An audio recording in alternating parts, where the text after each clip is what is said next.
मुझे लगता है कि जो रियल गेम है वो सीनियर्स के जाने के बाद ही शुरू होगी। जब तक सीनियर्स घर में है तब तक सब थोड़े से बंधे हुए हैं, तब तक सब थोड़े से अपने आप को कहीं ना कहीं रोक रहे हैं, बिकॉज उनको पता है कि ये लोग तो कर चुके हैं। तो आप जब बहुत ही कोई एक्सपीरियंस्ड इंसान या बहुत लेजेंडरी इंसान या कोई आपके सामने होता है तो आप अपना पूरा रंग नहीं दिखाते। तो मुझे लगता है कि जैसे ही सीनियर्स का एक कदम बाहर जाएगा, यहाँ पे कलेश, क्योंकि सारे ही स्ट्रॉन्ग पर्सनैलिटी हैं इस बार भी, तो I think the real game will start जब सीनियर्स घर से जाएंगे। मैं थोड़ी बायस्ड हूँ निशांत के लिए, क्योंकि मेरे को एक्टर रहे हैं, मेरे ऑन स्क्रीन पति रहे हैं, और also I think he is a fabulous guy. और ये मैं सिर्फ क्योंकि मेरे एक बहुत ही क्लोज फ्रेंड है इसलिए नहीं कह रही।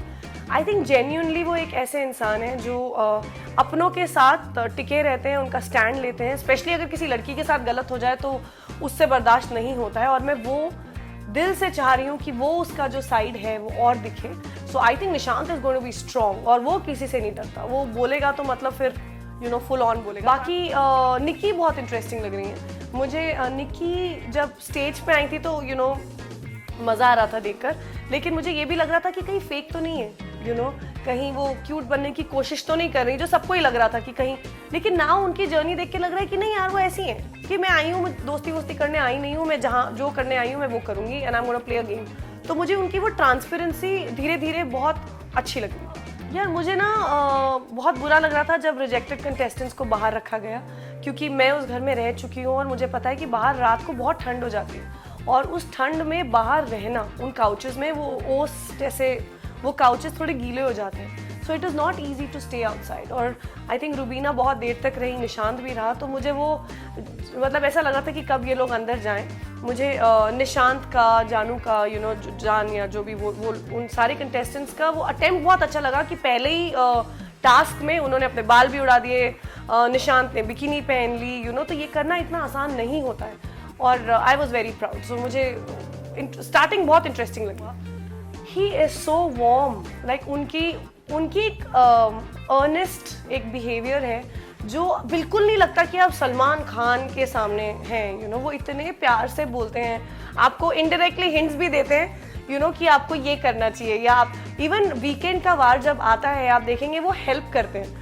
उन्होंने मेरी हेल्प करने की कोशिश की थी, लेकिन मैं क्योंकि गेम नहीं जानती थी तो मुझे समझ में नहीं आया। लेकिन सलमान सर वाकई में, अगर आप अच्छा खेल रहे हैं, आप अच्छे लग रहे हैं, तो वो आपकी मदद भी करते हैं, वो आपको हिंट भी देते हैं। वो बस अगर आपने गेम देखा हुआ है तो आप समझ जाते हो। तो मुझे वो बहुत अच्छा लगता है, और मुझे आई थिंक उनका वो एक स्ट्रॉन्ग तरीके से वो वीकेंड में बताना कि तुम इस तरह से दिखाई दे रहे हो, एक नेविगेट करना, वो I think that's why he is the best host. और कोई बिग बॉस में फिलहाल तो मुझे नहीं लगता कि इतने अच्छे तरीके से होस्ट कर सकता है, and I am a huge fan, तो आई कैन गो ऑन। मुझे बहुत बुरा लगता है अगर कोई भी बोलता है कि बॉयकॉट करो बिग बॉस को, क्योंकि बिग बॉस एक ऐसा मंच है जहाँ पे कई लोगों ने अपनी दूसरी पारी खेली है। जैसे कई ऐसे एक्टर्स हैं जो जैसे हम लोग एज एन एक्टर बहुत स्ट्रगल करते हैं, हम बहुत अच्छा करते हैं, कभी कुछ नहीं हमारे लायक, हम जो अपने नज़रिए से करना चाहते हैं हमारे लायक कुछ नहीं मिलता, तो कई बार 2-2 साल घर पे बैठते हैं, जिसमें फाइनेंशियल लॉस भी होता है, एक ईगो भी जाती है। बिग बॉस एक ऐसा मंच है जहाँ पे कितने लोगों ने अपने आप को रीडिफाइन किया है, कितने लोग, और बिग बॉस का एक ऐसा टाइम था जब वो फ्रेशर्स को भी एनकरेज करते थे। कितने, आप अभी भी देख लीजिए, सना है, मैं फ्रेशर नहीं बोल रही हूँ, वो बहुत टैलेंटेड लड़की हैं जो बहुत ही एंटरटेनिंग है, और आज आई थिंक बिग बॉस के सारे कंटेस्टेंट में सबसे ज़्यादा फेमस वो है। तो ऐसे मंच को जो ऐसे नामों को इतना बड़ा बना सकता है, वो पोटेंशियल हो, तो आई थिंक ऐसे मंच को ही तो प्रमोट करना चाहिए, जो वाकई में, जैसे मैं मेरे किरदार के लिए मशहूर हूँ, मैं अंजलि के लिए मशहूर हूँ, मैं शिखा के लिए मशहूर हूँ, मैं अंतरा के लिए मशहूर हूँ, लेकिन बिग बॉस आपको as a name, as Daljeet Kaur, आपको घर घर का नाम बनाता है। तो ये तो आई थिंक बिग बॉस को तो बॉयकॉट करना मुझे लॉजिक नहीं समझ में आता, क्योंकि हम सब कोई कहीं से आए नहीं है, हम तो मेहनत कर रहे हैं, और वो मंच हमको एक और लेवल पे लेके जाता है, तो I don't understand that logic.